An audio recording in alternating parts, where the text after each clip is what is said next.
कार्यक्रम में उपस्थित केंद्रीय कैबिनेट में मेरे सहयोगी श्री पीयूष गोयल जी, गिरिराज सिंह जी, पशुपति पारस जी, पुरुषोत्तम रूपाला जी, प्रहलाद सिंह पटेल जी, दुनिया के अलग अलग देशों से आए सभी अतिथिगण, राज्यों से आए मंत्रीगण, उद्योग जगत और स्टार्टअप वर्ल्ड के सभी साथियों, देश भर से जुड़े हमारे किसान भाई और बहन, देवी और सज्जनों, आप सभी का world food India global conference में स्वागत है।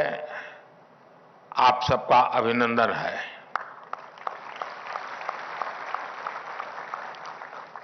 अभी मैं टेक्नोलॉजी पैविलियन को देख करके यहां आया हूं।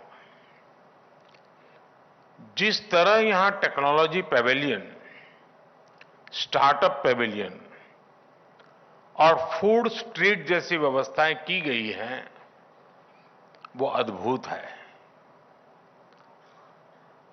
टेस्ट और टेक्नोलॉजी का ये फ्यूजन एक नए फ्यूचर को जन्म देगा, एक नई इकोनॉमी को गति प्रदान करेगा। आज की बदलती हुई दुनिया में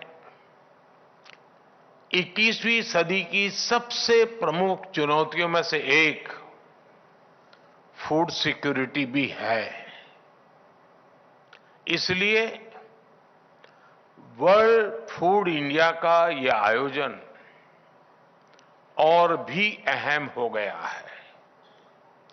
फ्रेंड्स, भारत में प्रोसेस्ड फूड इंडस्ट्री को आज सनराइज सेक्टर के रूप में देखा जा रहा है। पहले वर्ल्ड फूड इंडिया के आयोजन से जो परिणाम प्राप्त हुए, वो भी इसका एक बहुत बड़ा उदाहरण है। पिछले 9 वर्षों में इस सेक्टर में 50,000 करोड़ का एफडीआई आया है। ये भारत सरकार की प्रो इंडस्ट्री और प्रो फार्मर्स पॉलिसीज का परिणाम है। हमने फूड प्रोसेसिंग सेक्टर के लिए पीएलआई की स्कीम प्रारंभ की है। इसके तहत इंडस्ट्री और नए प्लेयर्स को विशेष सहयोग मिल रहा है। आज भारत में एग्री इंफ्रा फंड के तहत पोस्ट हार्वेस्ट इंफ्रास्ट्रक्चर के लिए भी हजारों प्रोजेक्ट्स पर काम हो रहा है। इसमें भी 50,000 करोड़ रुपए से ज्यादा का इन्वेस्टमेंट हुआ है। फिशरीज और एनिमल हस्बेंड्री में भी प्रोसेसिंग इंफ्रास्ट्रक्चर पर हजारों करोड़ रुपए के इन्वेस्टमेंट को बढ़ावा दिया जा रहा है। साथियों, आज भारत में ये जो इन्वेस्टर फ्रेंडली पॉलिसीज बनी हैं, वो फूड सेक्टर को एक नई ऊंचाई पर ले जा रही है। पिछले 9 वर्षों में हमारे कृषि निर्यात में प्रोसेस्ड फूड का हिस्सा 13 से बढ़कर 23% हो गया है। 13 to 23। 9 सालों में प्रोसेस्ड फूड के एक्सपोर्ट में करीब करीब 150% की वृद्धि हुई है। आज हम 50,000 मिलियन डॉलर से ज्यादा का एग्रो एक्सपोर्ट करके ग्लोबली 7वें नंबर पर आ गए हैं। फूड प्रोसेसिंग इंडस्ट्री से जुड़ा ऐसा कोई क्षेत्र नहीं है जिसमें भारत ने अप्रत्याशित वृद्धि न दर्ज की हो। ये फूड सेक्टर से जुड़ी हर कंपनी के लिए, हर स्टार्टअप के लिए एक गोल्डन अपॉर्चुनिटी है।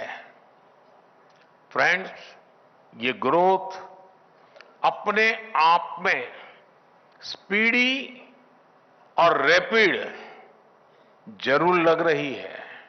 इसके पीछे हमारी कंसिस्टेंट और डेडिकेटेड मेहनत भी रही है। हमारी सरकार के दौरान ही भारत ने पहली बार एग्री एक्सपोर्ट पॉलिसी बनाई। हमने नेशन वाइड लॉजिस्टिक्स और इंफ्रास्ट्रक्चर का नेटवर्क खड़ा किया। आज भारत में 100 से ज्यादा डिस्ट्रिक्ट और डिस्ट्रिक्ट लेवल पे डिस्ट्रिक्ट एक्सपोर्ट हब्स तैयार हुए हैं, जो सीधे डिस्ट्रिक्ट सीधा ग्लोबल मार्केट से जुड़ रहे हैं। पहले देश में 2 मेगा फूड पार्क होते थे। आज ये संख्या 20 से भी ज्यादा हो गई है। पहले हमारी processing capacity 12 lakh metric ton थी। अब ये 200 लाख मैट्रिक टन से भी ज्यादा है। यानी 9 वर्षों में 15 गुना से ज्यादा की वृद्धि। ऐसे कई प्रोडक्ट्स हैं जो पहली बार विदेशी बाजारों में जा रहे हैं, जैसे हिमाचल प्रदेश का ब्लैक गार्लिक, कच्छ का ड्रैगन फ्रूट या कमलम, मध्य प्रदेश का सोया मिल्क पाउडर, लद्दाख का कारकीचू एप्पल, पंजाब का कैवेंडिश बनाना, जम्मू का गुच्ची मशरूम, कर्नाटका का रव हनी। ऐसे कितने ही प्रोडक्ट्स हैं जो कई देशों में पहली पसंद बन गए, बहुत पसंद किए जा रहे हैं। यानी आपके लिए पूरी दुनिया में एक बहुत बड़ा बाजार बन रहा है। साथियों, भारत के भीतर भी और एक फैक्टर उभर रहा है।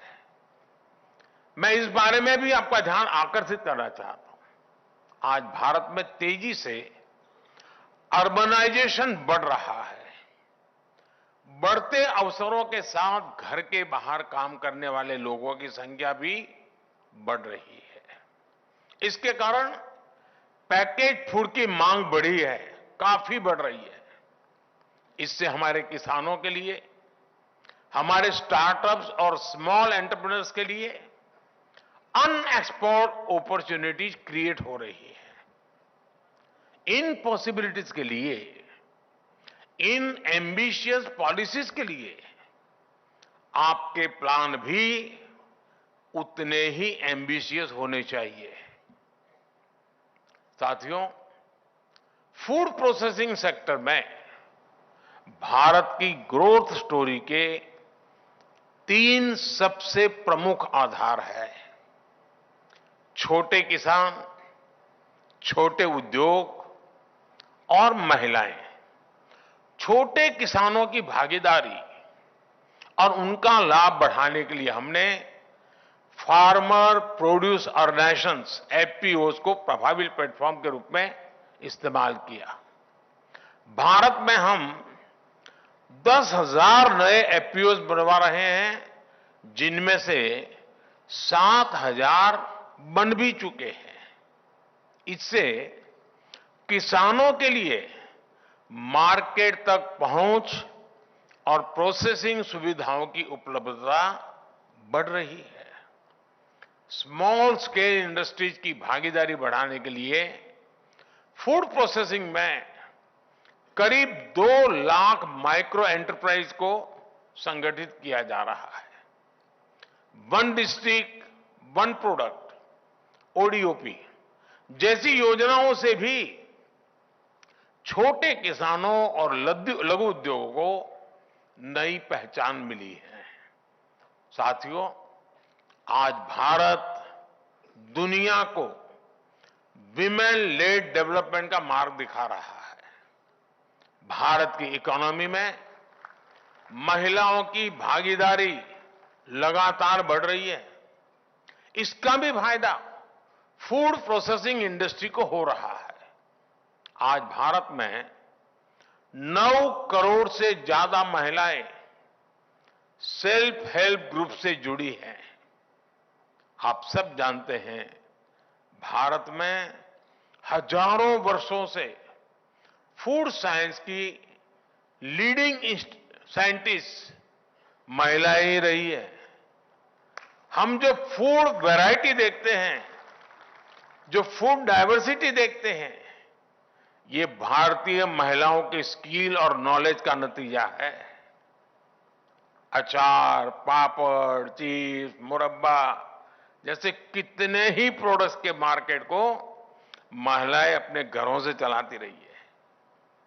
भारत की महिलाओं में फूड प्रोसेसिंग इंडस्ट्री को लीड करने की स्वाभाविक क्षमता है।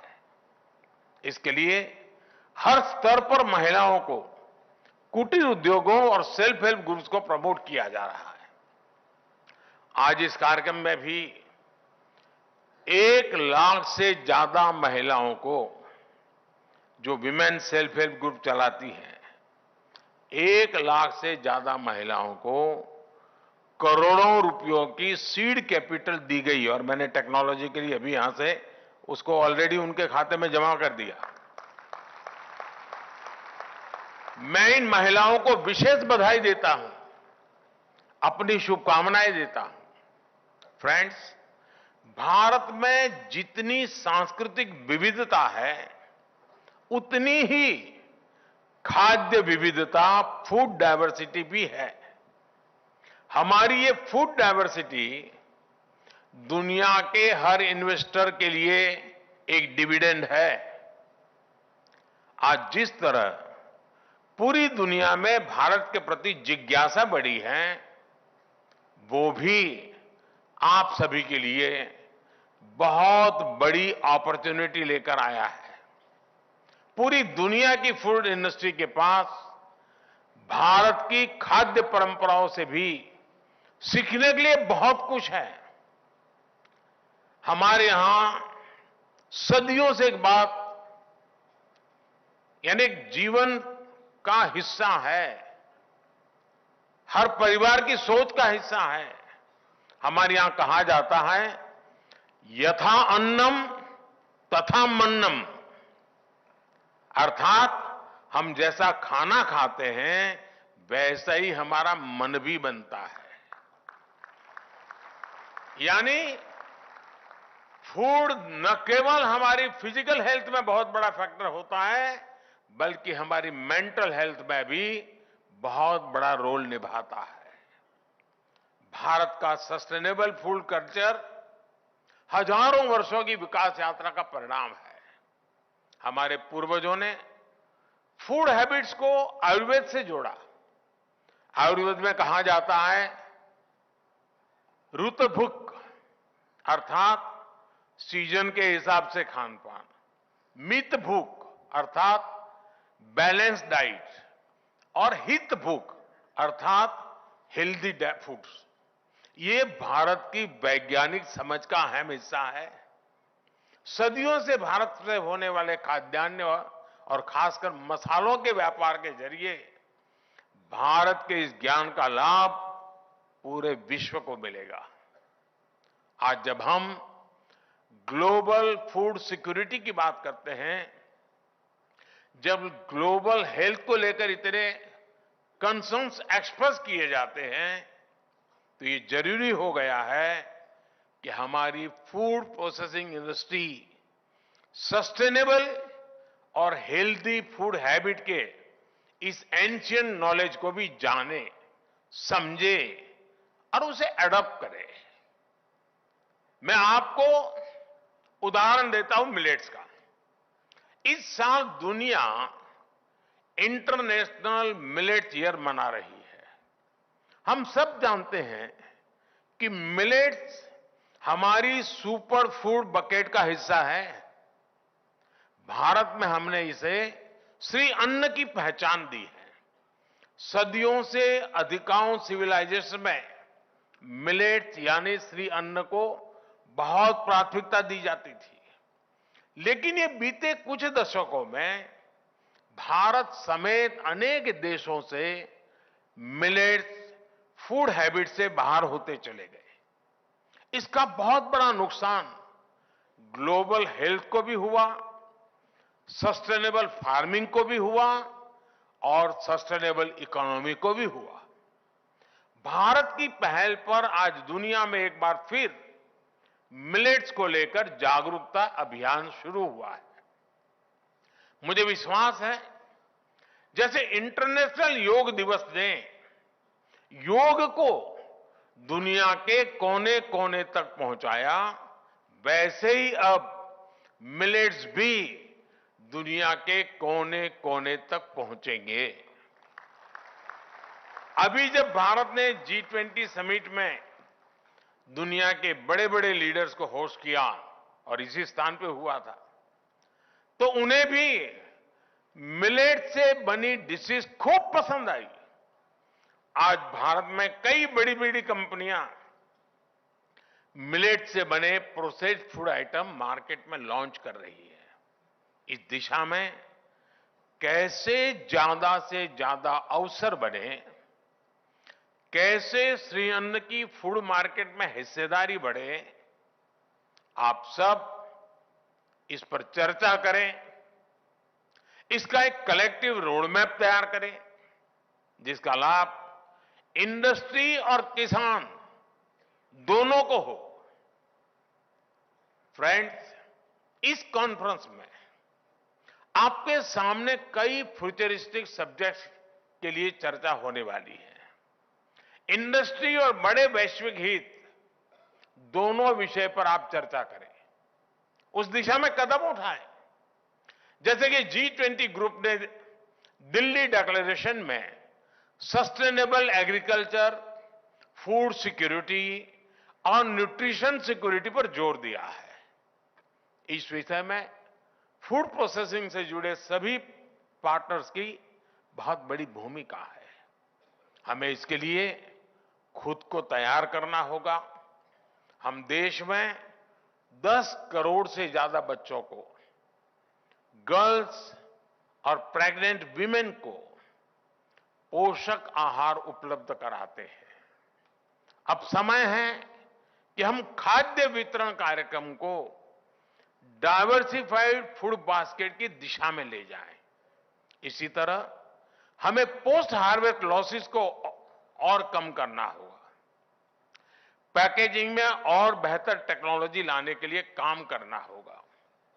सस्टेनेबल लाइफस्टाइल के लिए फूड वेस्टेज को भी रोकना एक बड़ी चुनौती है।